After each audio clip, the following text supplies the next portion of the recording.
അങ്ങനെ അതും പൂട്ടാൻ തുടങ്ങി. പിണറായി വിജയന്റെ മഹത്തായ അടുത്ത സംഭാവന. നട്ടത്തിലോടുന്ന സപ്ലൈകോ ഔട്ട്ലെറ്റുകൾ പൂട്ടുന്നു. ജനങ്ങൾക്ക്, കേരളത്തിലെ 3.5 കോടി ജനങ്ങൾക്ക്, സാധാരണക്കാർക്ക് വില കുറച്ച് ഗുണമേന്മയുള്ള സാധനങ്ങൾ ലഭ്യമാകാൻ വേണ്ടി, അതിനുവേണ്ടി ഉറപ്പുവരുത്താൻ വേണ്ടിയിട്ടാണ് സപ്ലൈകോ ഔട്ട്ലെറ്റുകൾ കൊട്ടിക്കൊഴിച്ച് നേരത്തെ തുടങ്ങിയത്. ഇപ്പോഴത്തെ അവസ്ഥ എന്ന് പറഞ്ഞാൽ അവിടെ ഒരു സാധനങ്ങളും ഇല്ല.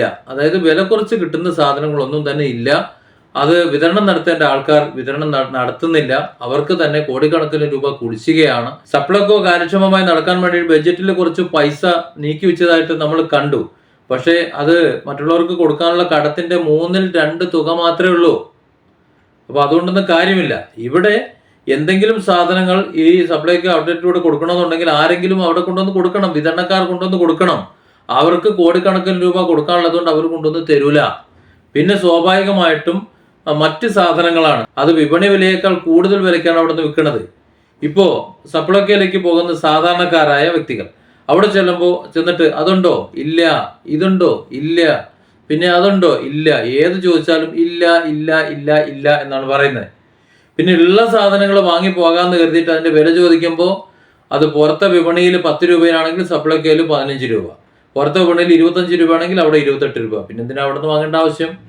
അവർ വില കുറഞ്ഞ സ്ഥലത്ത് പോയി വാങ്ങും.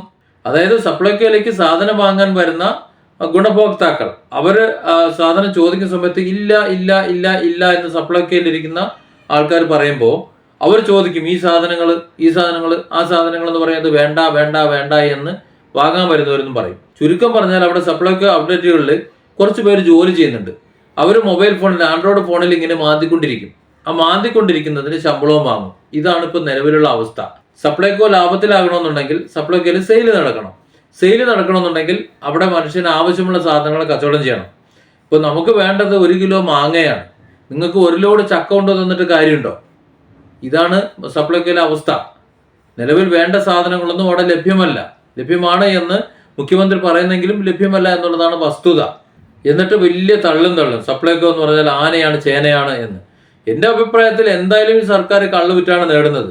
സപ്ലൈകോ പൂട്ടണ്ട, പകരം റാക്കൊക്കെ ഒന്ന് മാറ്റിയടിച്ചിട്ട് കുറെ കുപ്പികൾ കൊണ്ടുവച്ചിട്ട് വിറ്റോട്ടെ, വില കൂട്ടി വിറ്റോട്ടെ, വാങ്ങി കുടിക്കട്ടെ, കേരള ജനതയെ മൊത്തം കുടിപ്പിക്കട്ടെ, കുടിപ്പിച്ച് നാറാണക്കല്ലിളക്കിയിട്ട് ഖജനാവ് പണ്ടാരം അടക്കട്ടെ. അതായിരിക്കും നല്ലത്.